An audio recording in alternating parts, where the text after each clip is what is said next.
ನೋಡಿದ್ರು ಅರವಿಂದ್ ಪಾಟೀಲ್ ಒಂದು ಹಿಡ್ಕೊಂಡು ಬಾಲಚಂದ್ರ ಜಾರಕಿಹೊಳಿ ಅವರು ಅದಕ್ಕೆ ಯಾಕೋ ಇದು ಒಗ್ಗಲಿಲ್ಲ. ಅದಕ್ಕೆ ವಿಠಲ್ ಹಲಿಗೇಕರ್ ಅವರು ಶಿಫ್ಟ್ ಮಾಡಿಕೊಂಡ್ರು ಅನ್ನುವಂಥದ್ದು ಗೊತ್ತಾಯಿತು. ಆಗ ನಮ್ಮ ಲಕ್ಷ್ಮೀ ಹೆಬ್ಬಾಳ್ಕರ್ ಸಹೋದರನ ಬದಿಗೆ ಸೇರಿಸಿ ನಮ್ಮ ವಿಠಲ್ ಹಲಿಗೇಕರ್ಗೆ ಅವಕಾಶ ಮಾಡಿಕೊಟ್ರು.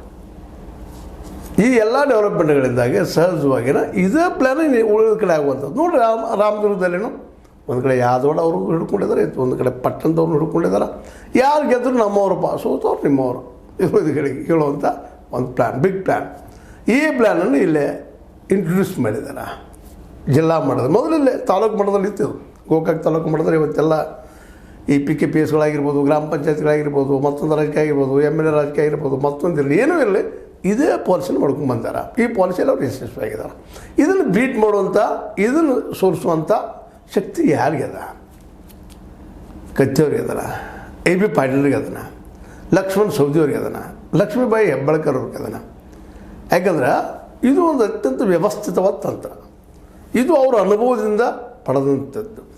ಎಲ್ಲರಿಗೂ ಹೆಲ್ಪ್ ಮಾಡೋದು. ಇಲ್ಲಿ ನೋಡಿರಿ, ನಗರಸಭೆಯಲ್ಲಿ, ಗೋಕಾಕ್ ನಗರಸಭೆಯಲ್ಲಿ ಎಲ್ಲರಿಗೂ ಹೆಲ್ಪ್ ಮಾಡೋದು. ಯಾರು ಹೇಳ್ತಾರೆ ನಿಲ್ಲರಪ್ಪ, ನಮ್ಗೆ ಆಶ್ರಯ ಇಲ್ಲ ಅಧಿಕಾರದ್ದು, ನೀವು ಬಂದು ನಿಮಗೆ ಒಂದಿಷ್ಟು ಆರ್ಥಿಕ ಸಹಾಯ ಮಾಡೋದು, ಇನ್ನೊಬ್ರದ್ದು ಅವ್ರಿಗೂ ಆರ್ಥಿಕ ಸಹಾಯ ಮಾಡೋದು, ಎಲ್ಲರಿಗೂ ಕೊಡೋದು.